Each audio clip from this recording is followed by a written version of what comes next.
o posicionamento.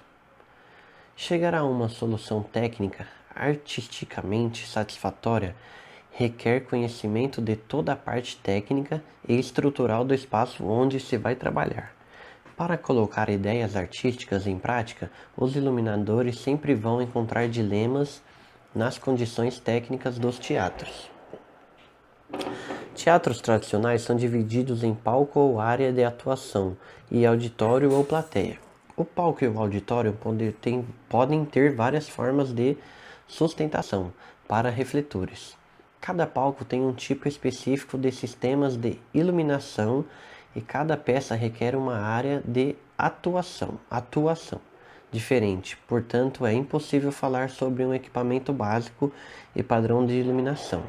Além disso, muitos diretores gostam de colocar locais de atuação na plateia, ou às vezes parte da plateia no palco.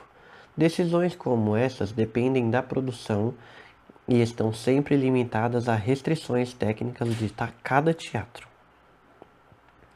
Os cenários e suas dimensões também podem determinar a dificuldade em se encontrar os ângulos ideais para a composição de uma iluminação.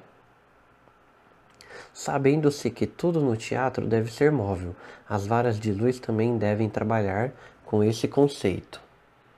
A angulação de 45 graus deverá ser observada, concebida através da distância e altura igual da emissão do feixe de luz do refletor ao objeto que será iluminado. A distância entre as varas ou pontos de luz em um teatro deve variar sempre entre 1,50 m para teatros pequenos a 2,50 m para teatros grandes. As varas de luz frontais devem atender uma ao proscênio e a outra à boca de luz. As varas de luz de centro de dentro do palco devem atender ciclorama, contraluz de fundo, contraluz do palco e a contraluz do proscênio, frente do palco baixo, fundo do palco alto e especiais, os zenitais. A primeira vara de dentro do palco deve ser localizada sempre a 40 centímetros da cortina de boca. É importante deixar claro que os espaços centrais das varas de luz não devem ser obstruídos pelos cabos de sustentação, pois é o ponto principal para a colocação de refletores. Temos a posição da iluminação no palco. Ponte de boca de cena. Esta ponte é construída dentro do arco do proscênio, a boca de cena. Ela deve ser móvel, pois a boca de cena pode variar de alturas diferentes ou pontes duplas. São encontradas em grandes teatros. Elas são de fácil acesso e os refletores podem ser fixados e afinados sem a necessidade do uso de escadas. Um pequeno número de teatros permite a descida da ponte até o nível do palco. Então os refletores devem ser montados com ela em sua posição final. Bastidor, torre da boca de cena são encontradas dos dois lados da ponte da boca de cena. Possuem vários níveis de acesso e oferecem um grande número de pequenas varas para fixação de refletores.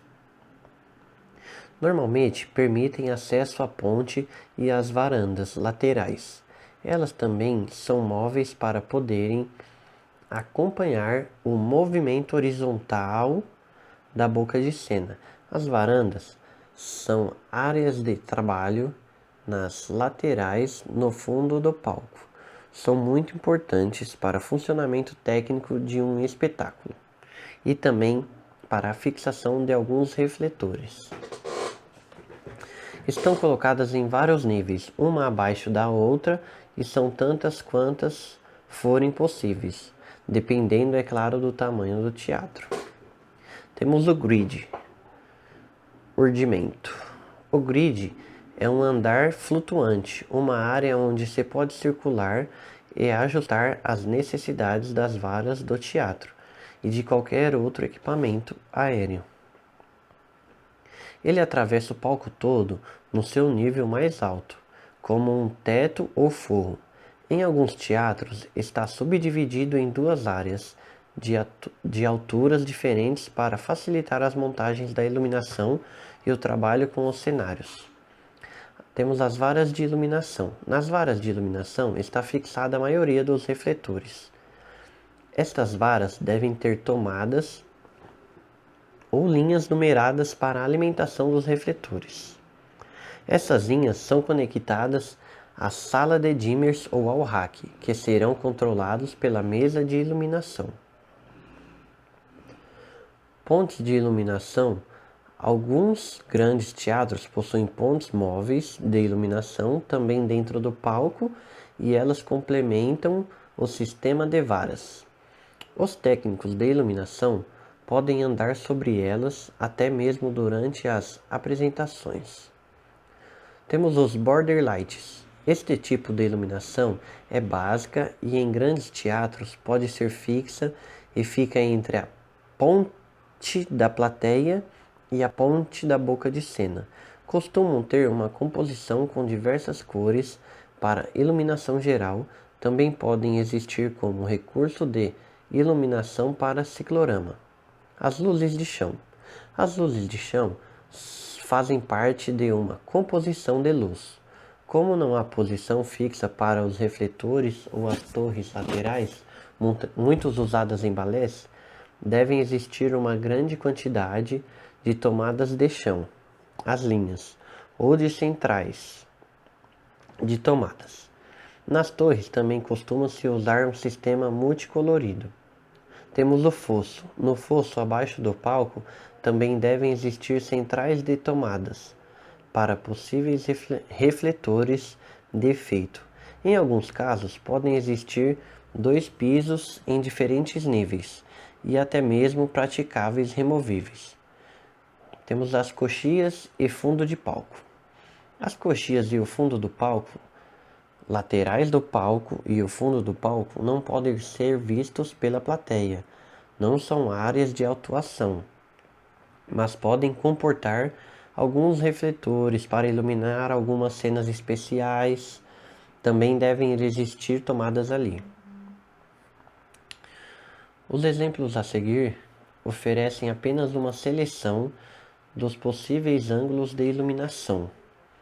Iluminar o espaço é basicamente a mesma coisa que iluminar pessoas, porém no único refletor não é capaz de iluminar um palco todo. Temos a luz direta. A luz direta refere-se ao ângulo de luz, corresponde à sua fonte emissora. Cada refletor emite uma luz direta em um ângulo determinado. Temos também a luz indireta, que é a luz refletida. Se o ângulo é alterado ou refletido a luz, chama indireta ou refletida. A luz indireta pode ser muito atraente, porque faz com que os materiais iluminados pareçam especialmente suaves ou difusos. As sombras também serão mais suaves ou até removidas completamente. A luz refletida de uma fonte vertical cria um efeito desagradável. Temos as luzes de baixo, de chão. Este ângulo ilumina o objeto ou o espaço de baixo.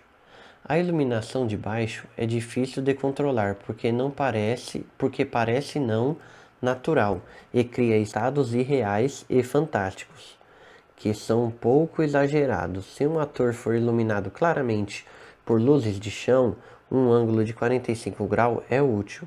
Essa iluminação só faz sentido de uma distância próxima, pois os atores próximos das fontes destacam-se muito por causa de seus olhos brilhantes e de suas linhas sem sombras. Na maioria das vezes, não cabe como única fonte de luz para cada um espaço. Quando se usa luzes de chão modernas como poderosas lâmpadas refletoras, deve-se tomar cuidado com o ângulo de iluminação escolhido, pois a luz e a sombra do ator ou objeto será lançada sobre a parede do fundo do palco.